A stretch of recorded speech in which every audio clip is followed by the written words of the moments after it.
19, do verso 81 ao verso 83.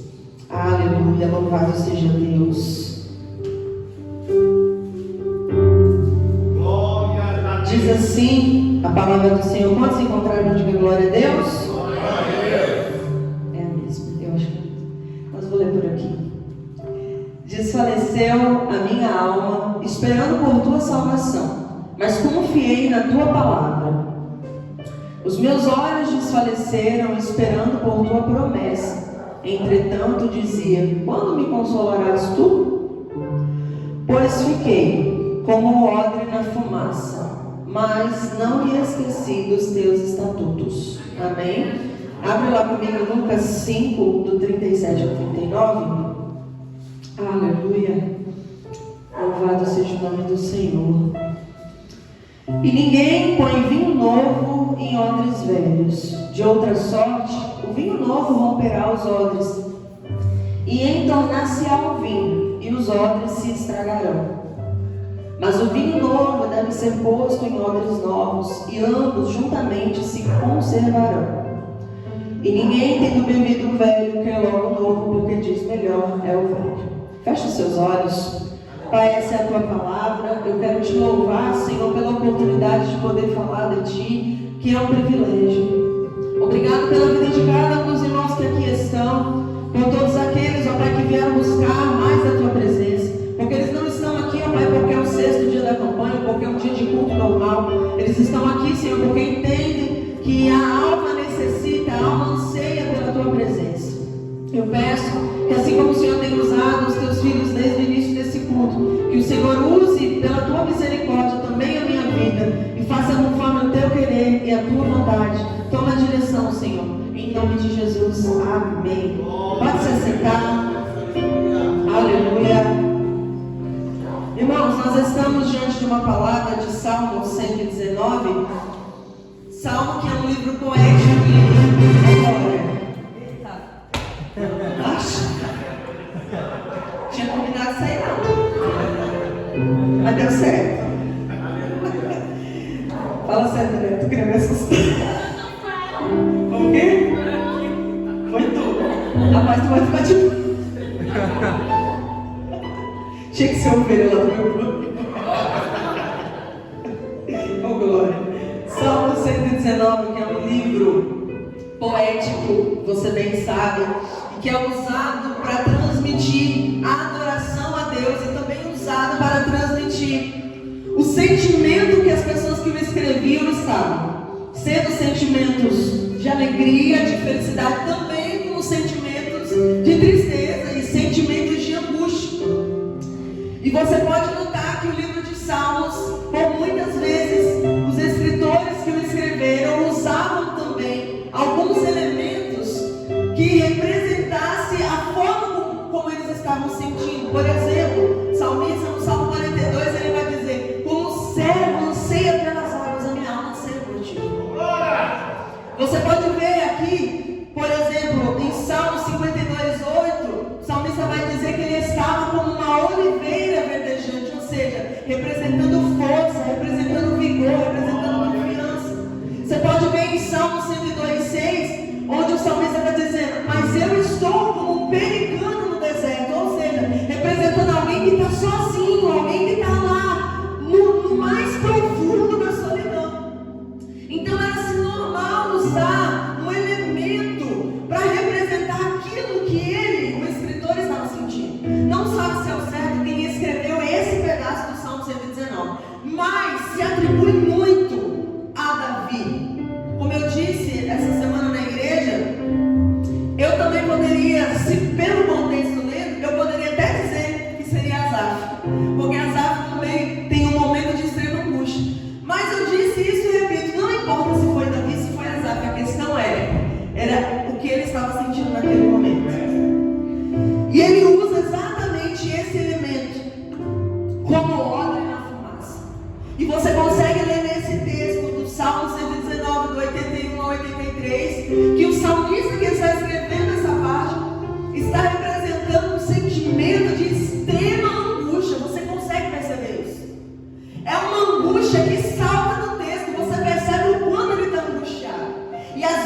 na nossa forma de pensar, a gente fica nessa besteira de dizer assim: eu não vou orar não vou falar para Deus não, porque eu estou tão ruim que eu acho que nem Deus vai receber a minha oração. E aí eu olho para o Salmo, olha a sinceridade dos salmistas. Olha como eles não têm dificuldade de expressar o que eles estão sentindo. A gente tem mania de achar que Deus só vai receber a nossa oração se a gente tiver com alegria, com regozijo, mas na verdade o Senhor, Ele quer ver a sinceridade do nosso coração. Talvez tudo aquilo que a gente tem para entregar para o Senhor numa determinada oração sejam lágrimas, talvez sejam muitas vezes: Senhor, eu não estou suportando mais. Mas se é a sinceridade no meio do teu coração, eu vou me dizer para você: Ele te escuta.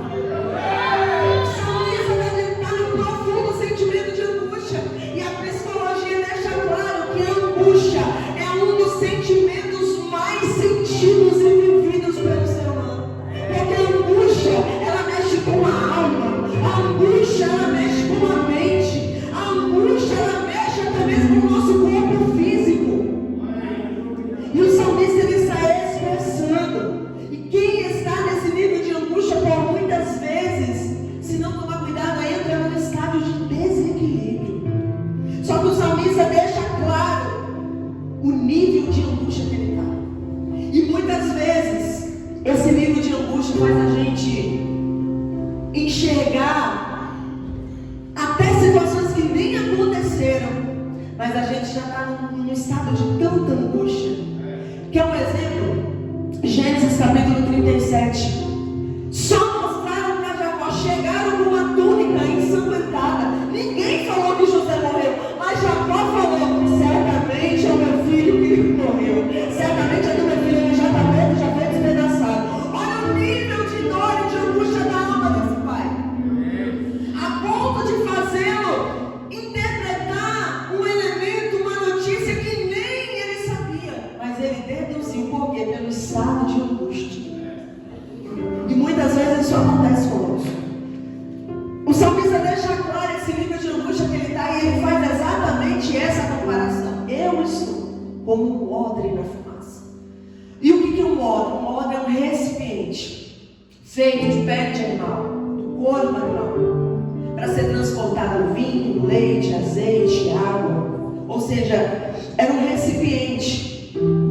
E existem duas linhas de interpretação desse texto. Eu gosto de deixar claro, porque crente é inteligente e a gente gosta de fazer o crente raciocinar. Não é assim? A gente não pode seguir pelo que acha, a gente tem que seguir pelo que a palavra fala. Existe uma linha que fala que o salmista está comparando de estar como odre na fumaça como se fosse o processo da criação do odre, porque passa-se também por um período na fumaça. Só que há uma linha em que se segue dizendo que não é o processo da criação do odre, mas na verdade é um processo que acontecia pelo fato de que as casas daquele tempo não tinham chaminé, então se acendia o fogo. Quem já teve a oportunidade de um lugar que tem fogão a lenha sabe que a fumaça é terrível dentro de casa. Se não tem para onde escapar, a fumaça vai continuar lá. E o odre ficava exposto a essa fumaça diariamente. E por que eu sigo essa linha? Porque o odre, quando ele está sendo criado, ele fica por um período curto na fumaça. Porque esse período curto vai ajudar. Mas aqui não é o que está demonstrando. Por que eu te digo isso? Eu vi por 3 historiadores, e eu gosto de dar o nome dos historiadores. Porque às vezes a gente fala, porque os historiadores disseram, que eu me revoltei. Falei pro meu marido, tá, mas qual é o nome do historiador? Quem é? Qual é o nome dele? Tem que ter pelo menos desconhecido, mas eu preciso saber que teve alguém. E Charles Spurgeon, ele fala que acredita nessa linha porque ele vê que o salmista demonstra alguém que está marcado pela aprovação. O historiador John Grill, ele aponta para um sofrimento prolongado. Todos eles interpretam da mesma forma. E o Albert Barnes enfatiza que o salmista, ele dá a ideia de um desgaste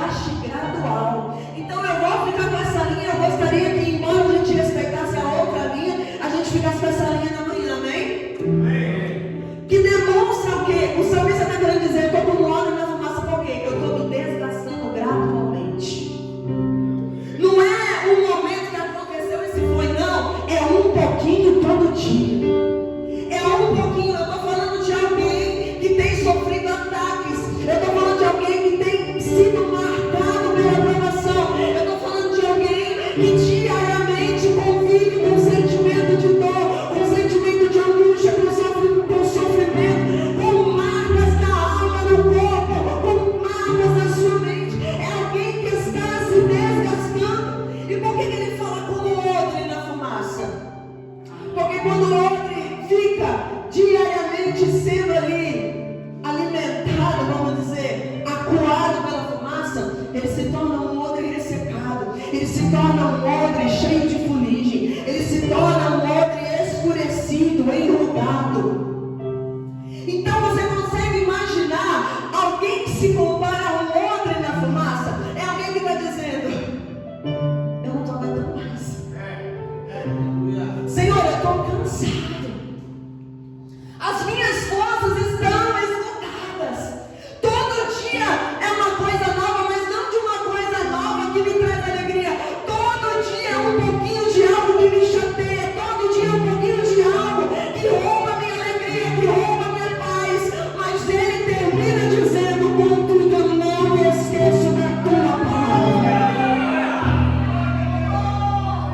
O salmista está querendo dizer: olha, toda essa fumaça que eu estou recebendo diariamente, que a fumaça representa provação, que a fumaça representa dor, mágoa, angústia, tristeza, está acabando muitas vezes com o meu exterior, mas o meu interior continua fixado na palavra do Senhor.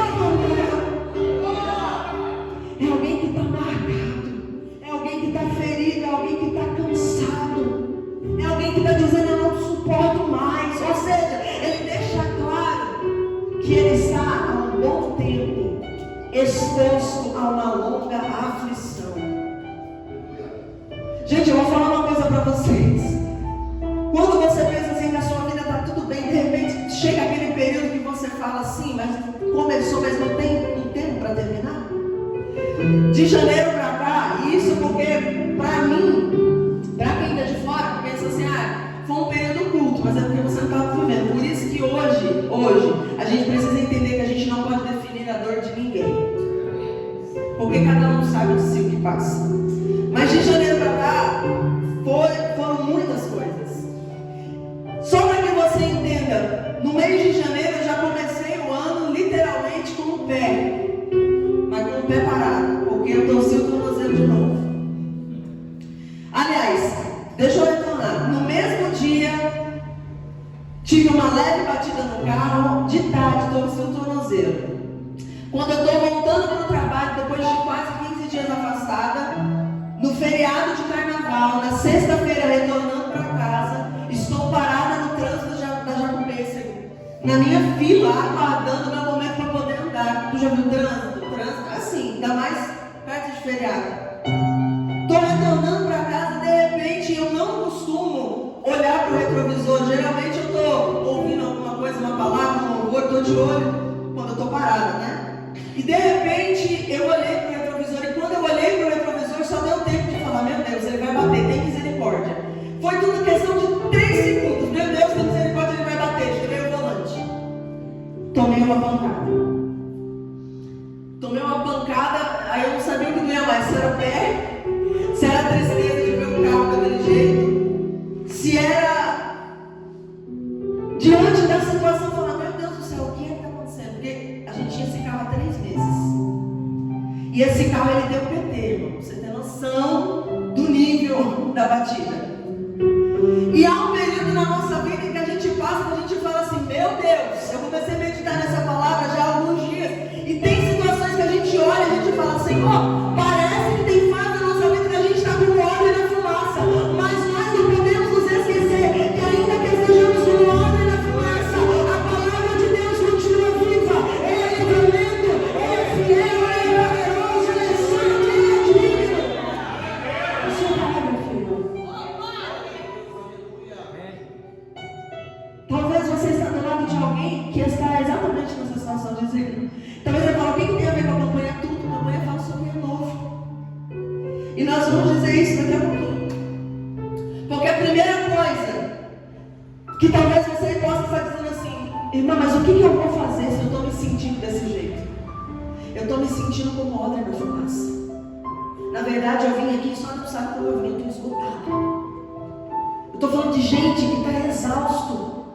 Quanto mais pensa que as coisas vão melhorar, quanto mais pensa que as coisas vão mudar, que vão ter notícias boas, parece que a fumaça vem, e como disse o pastor Mário essa semana, ela vem, parece que ela vem passando a nossa visão.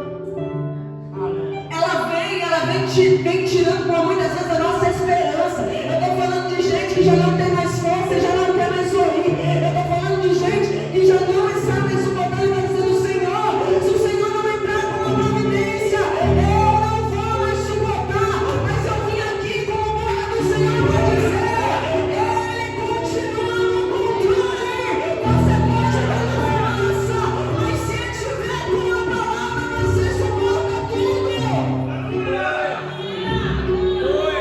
Mas o que fazer então se eu estou me sentindo como odre na fumaça? Primeiro, o Senhor me visitou nessa madrugada e a primeira coisa que Ele falou: não se esqueça que embora você esteja assim, mas você continua sendo odre. A primeira coisa que a gente esquece é achar. Tem uma outra versão de Salmo 119, quando ele fala como odre na fumaça. Tem uma versão que fala assim: estou me sentindo como uma vasilha inútil. Às vezes a gente fica tão exposto a situações tão difíceis que a gente começa a sentir que não tem mais utilidade, que a gente começa a sentir que realmente acabou, é o fim da vida. Mas eu vim nessa manhã dizer para você que a primeira coisa que você não pode esquecer é que você é odre, que o multidão te escolheu. Para muitos, alguém pode olhar e dizer: não serve mais, não presta mais, não tem mais serventia, está feio, está enrugado, está embaçado, não tem mais a mesma aparência. Mas eu vim aqui nessa manhã para dizer: você pode estar marcado pela fumaça, mas você continua sendo odre. O multidão que é o nosso Deus, Ele não quer perder o vinho, mas eu tenho uma notícia: Ele também não quer perder o odre. Ele não quer perder você. Aleluia. O mundo hoje, principalmente hoje, a gente tem muita mania. Não serve mais, vou descartar. Não tá bom para mim, vou descartar. Mas a gente se esquece que por um tempo já serviu. Por um tempo era um homem que servia. Aí vem a gente, devido às provações de vida, devido às dificuldades, e olha para esse homem que já serviu e acha: não serve mais. Mas o Senhor não vê como o homem vê. O Senhor não faz como o homem faz. Enquanto o homem fala, descarta. No multidão diz: tira, porque eu vou renovar. Eu vou voltar até a eternidade. Sabe por quê? Porque só o multidão sabe o sacrifício que foi. Irmão, naquele tempo, para se ter um odre não era qualquer um, não. Era se feito aqui bem rasgadamente, bem destrinchadamente. Por que eu estou falando desse jeito? Porque é algo que não é confortável dizer, pelo menos para mim não.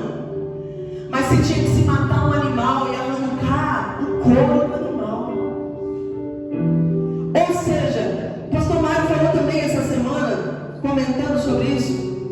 Não era algo simples que tinha assim do dia para a noite. Era um processo. Então o curtidor sabe bem o sacrifício que teve. Eu quero lembrar para você que o curtidor sabe que foi necessário se matar. E geralmente o animal que era morto era um carneiro, uma cabra. Era algo que precisava ter um couro bom para fazer. O curtidor sabia do sacrifício. Eu quero lembrar para você que o curtidor também sabe que teve alguém que se sacrificou como um cordeiro muito levado a matadouro, para que hoje eu e você tivéssemos a oportunidade exata. Então ele não vai abrir mão de você. Eu vim dizer para você que a fumaça, ela só está querendo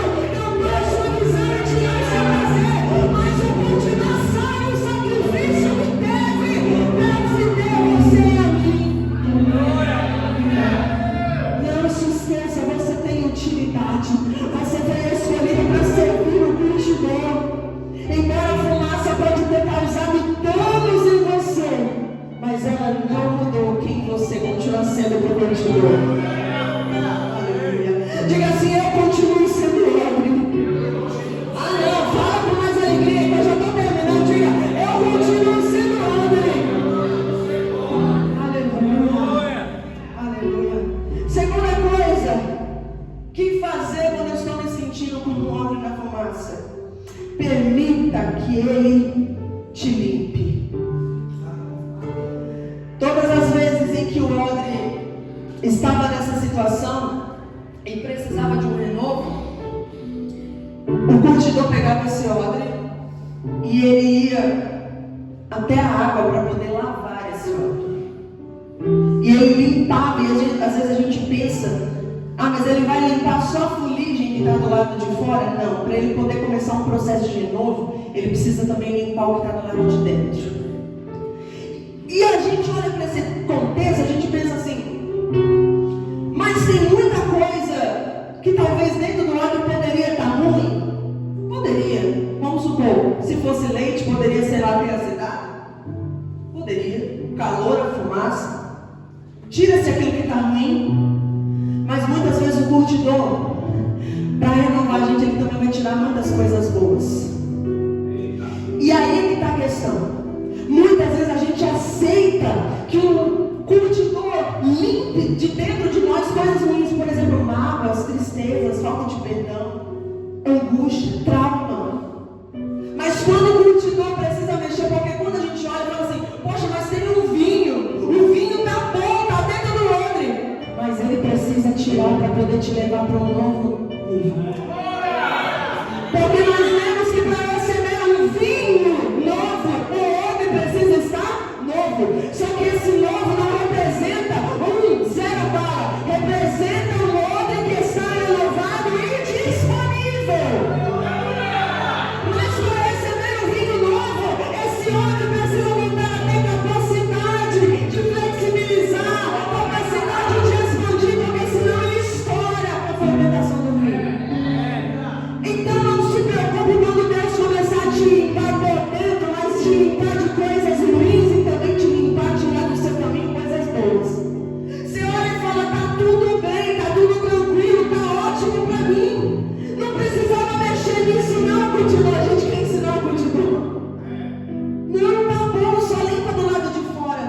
O curtidor está dizendo, eu não posso só limpar do lado de fora, eu preciso mexer no que você tem dentro.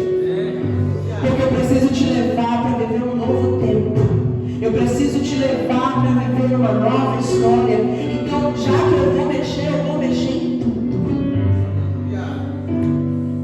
E o que essa limpeza representa? Porque por muitas vezes eu falei que ele mexe e limpa os traumas, as tristezas, a angústia. Mas quantas vezes o curtidor muda nossos planos? Quantas vezes o curtidor mexe nos nossos sonhos? Quantas vezes ele mexe nos nossos projetos? Quantas vezes você já recebeu uma pergunta dizendo assim, como você se vê daqui a 5 anos? E a gente faz tanto planejamento, não vamos nem muito longe. Final de 2025, 2026 vai ser o ano. 2026, ó. Aí 2026 já começa com luta, com prova, com dificuldade. Porque por muitas vezes o curtidor nos levar a viver aquilo que nós temos que viver na presença dele, ele vai mexer em coisa boa também. Olha para quem está do seu lado, como profeta e profetiza, e diga, não queira ensinar o curtidor no que ele tem que mexer. Fala assim, se ele tiver que mexer e tirar coisa ruim, ele vai tirar. Mas se ele também tiver que mexer em coisa boa, ele vai mudar. Porque ele manda, ele desmanda, ele faz, é tudo para ele.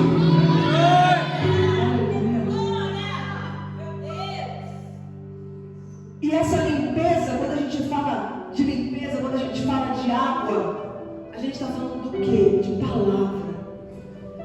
Eu lembro do Evangelho de João, capítulo de número 15, se não me fala a memória, no versículo 2. Coloca pra gente, por favor. Para também comprovar aquilo que a gente está falando quando ele mexe. João 15, 2. Aleluia. Para a gente ler junto. Toda vara em mim que não dá fruto, atira. E limpa toda aquela que dá fruto. Peraí. Não tá mexendo na vara que não dá fruto e está tirando. Mas para que vai limpar toda aquela que dá fruto? Aí ele responde, para que dê mais. E diz assim, vós já estáis limpos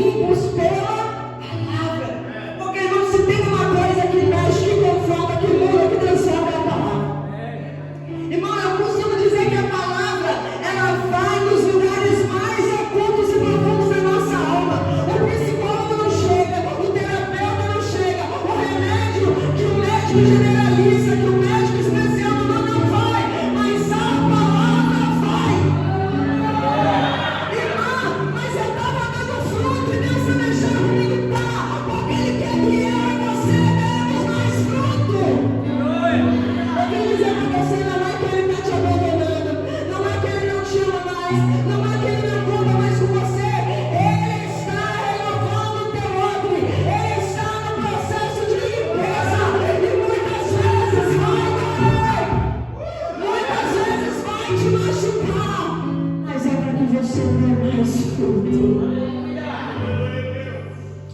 Se você já estava mergulhado na palavra, eu convido você a entrar mais fundo na palavra. Porque é nesse tempo justamente que você está passando de maior dificuldade.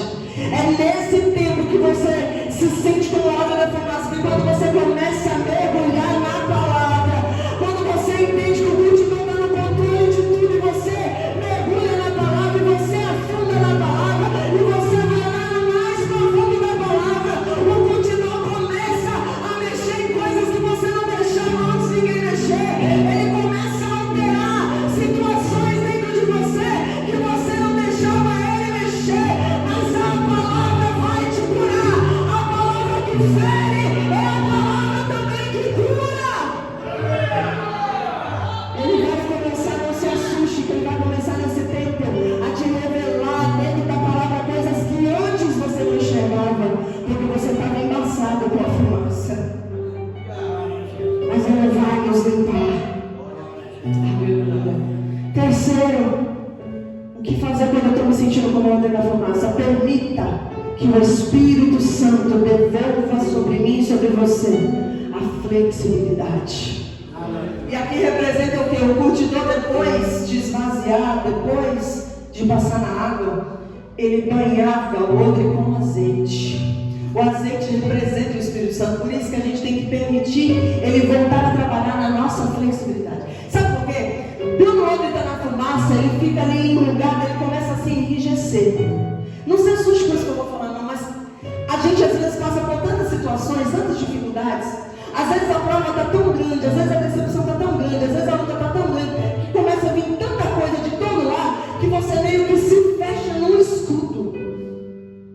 E você fica endurecido a ponto de ninguém conseguir tocar mais em você.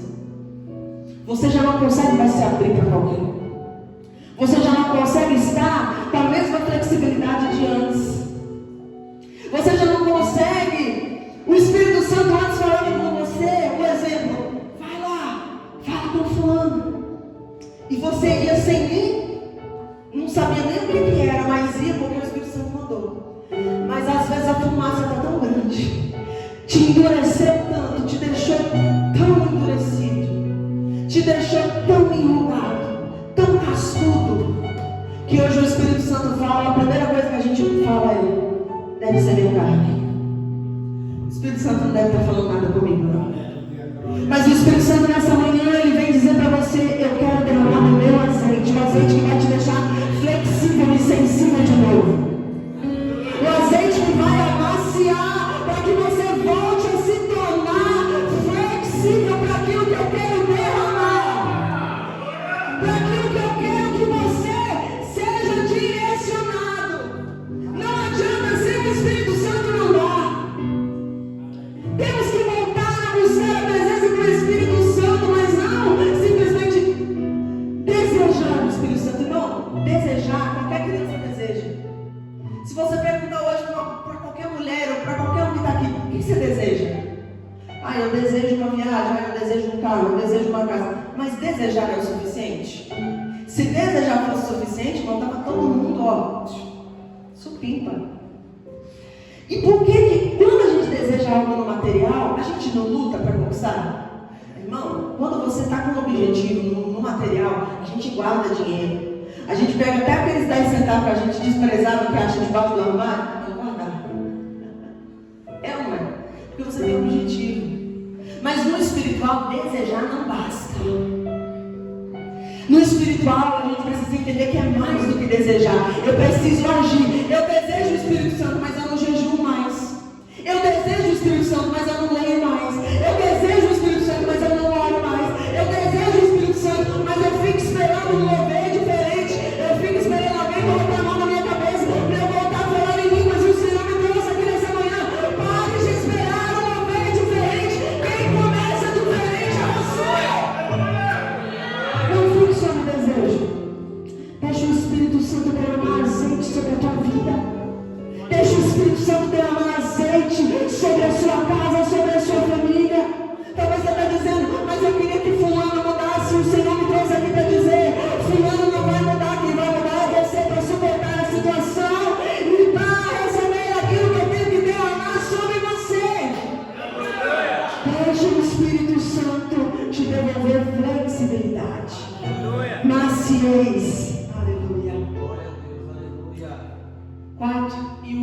Para a gente encerrar. O que fazer se eu estou me sentindo como uma fumaça? Depois que o curtidor esvaziou, limpou, lavou, passou azeite, chegou agora, ele já está mais macio, a flexibilidade dele já está um pouco melhor, então o curtidor agora vai para um momento de expansão. Quando a gente fala de expansão, não é bom? Vamos expandir. Mas eu quero te falar nessa manhã que expandir é muito maravilhoso, é incrível, mas dói. Se eu perguntasse aqui antes de eu falar isso, quem quer crescer? Ainda mais eu, 1,5 metro de pura sadia. Você não concorda, não? Quem quer crescer? Quem quer desenvolver? Mas eu preciso te dizer que para crescer e para desenvolver você vai expandir. Para expandir, dói. Ele pega assim, ó, o curtidor pega. Ou ele vai com pancada para fazer voltar aquele couro a ficar bom, ó, com a vara. Volta para ele poder ter flexibilidade de novo, para poder receber aquilo de novo que ele tem. E, às vezes ele vai pegar, ele vai dar uma esticada, ele vai bater na rocha, ó, para voltar ao quê? A ter essa flexibilidade disponível para expandir. Todo mundo quer crescer, mas aí quando chega na fase de crescer, que o curtidor precisa expandir, que o curtidor muitas vezes vai permitir algumas pancadas, aí chega a hora de dizer, não, para, eu não aguento mais. Mas eu vim nessa manhã dizer para você, vai doer de qualquer jeito. Por quê, irmã? Porque se você continuar lá pendurado, recebendo fumaça, vai doer. Por quê? Porque não vai ter mais utilidade, vai ficar enrugado, vai se sentir ruim, vai se sentir desprezado, vai doer. Mas se você deixar o curtidor trabalhar, na hora da expansão também vai doer. Quando ele começar a mexer, vai doer. E eu digo para você, escolha então a sua dor. Eu não sei você, mas eu vim nessa manhã para dizer, ainda que doa, eu prefiro a dor do crescimento, eu prefiro a dor que vai me expandir, eu prefiro a dor que vai me desenvolver, eu prefiro a dor que vai virar testemunho, eu prefiro a dor que o curtidor ainda está promovendo em mim, porque ele ainda conta comigo e conta com você. Dói, não é brincadeira não. Expandir dói. Dói, a gente vai receber pancada de tudo quanto é lado. Vai receber pancada de coisas que você não espera. Vão acontecer, mas você falava, por essa eu não esperava. Mas você precisa entender que tudo faz parte do processo de renovo do curtidor para mim e para a tua vida. Vai crescer, vai doer, vai. Mas nós temos aqui, e finalizamos com uma palavra do Evangelho de Lucas que diz: ninguém coloca vinho novo em odre velho. O Senhor nessa manhã, Ele vem dizer para você e para mim, eu quero derramar vinho novo. Eu quero trazer uma coisa nova, é diferente. Ó, essa safra que eu vou trazer é diferente, tá? É especial. Não é qualquer um que tem não. Foi específica para você. Eu vou derramar algo novo. E talvez você não está entendendo esse processo porque está doendo. Você está achando que Deus se esqueceu. Você está achando que Deus chamou o melhor. Você está achando que não serve para mais nada. Você está achando que não tem mais jeito. Só que eu vim nessa manhã para dizer para você: vai chegar vinho novo. Mas para chegar o vinho novo, vem o processo. Para chegar o vinho novo, talvez você está em uma etapa desse processo. Não queira pular processo. Não queira pular fase. Viva cada fase, porque isso você está gerando um testemunho para dizer: oh, há um tempo eu estava como outra na fumaça, mas hoje eu estou no outro e que serve a multidão. Posso te falar para a gente terminar aqui?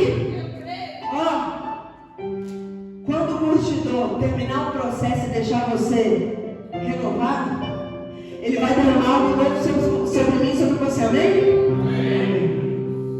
Só que ele não escolhe aonde derrama. Não entendi, vou te falar. Odre não escolhe escolhe se vai para o deserto. Odre não escolhe a quem vai servir. Odre não escolhe. Você já viu algum outro? Eu falei isso essa semana. Você já viu algum outro olhando para o multidão e dizendo: ah, nós vamos para o deserto? Não quero ir para o deserto, não. Você já viu algum outro dizer: ah, não, se for para o pastor, eu até sirvo. Agora para o pastor dele, não vou não. Não, para o pastor eu até derramo. Para o pastor David eu não vou derramar nada. Eu vim dizer para você que Odre escolhido pela multidão não tem escolha. Você foi escolhido, você vai derramar vinho novo aonde precisar derramar. Você vai aonde o multidão te levar. Eu falei essa semana: pode o vaso contender com o oleiro? Não! Assim também o Odre não vai, aleluia, ficar de biriguinha com a multidão dizendo: não, eu só vou servir se for em tal lugar, eu só vou fazer se for em tal lugar. Não, você vai fazer aonde Deus te levar. Você vai servir aonde Deus te colocar. Porque se você tem vinho novo, quem tem vinho novo não escolhe. Quem tem vinho novo entende. Multidão, sirva-se de mim. Multidão, me leva para onde o Senhor quer. Multidão, faça de mim o teu querer. Eu só quero ser útil. Nessa manhã, que você possa ver essa palavra no teu coração. E ainda que você esteja se sentindo como um homem na fumaça, eu vim dizer para você que Ele não desistiu de você. E que Ele tem renovo para a tua casa. Renovo. Se coloca de pé para a gente orar. Eu já vou entregar o microfone.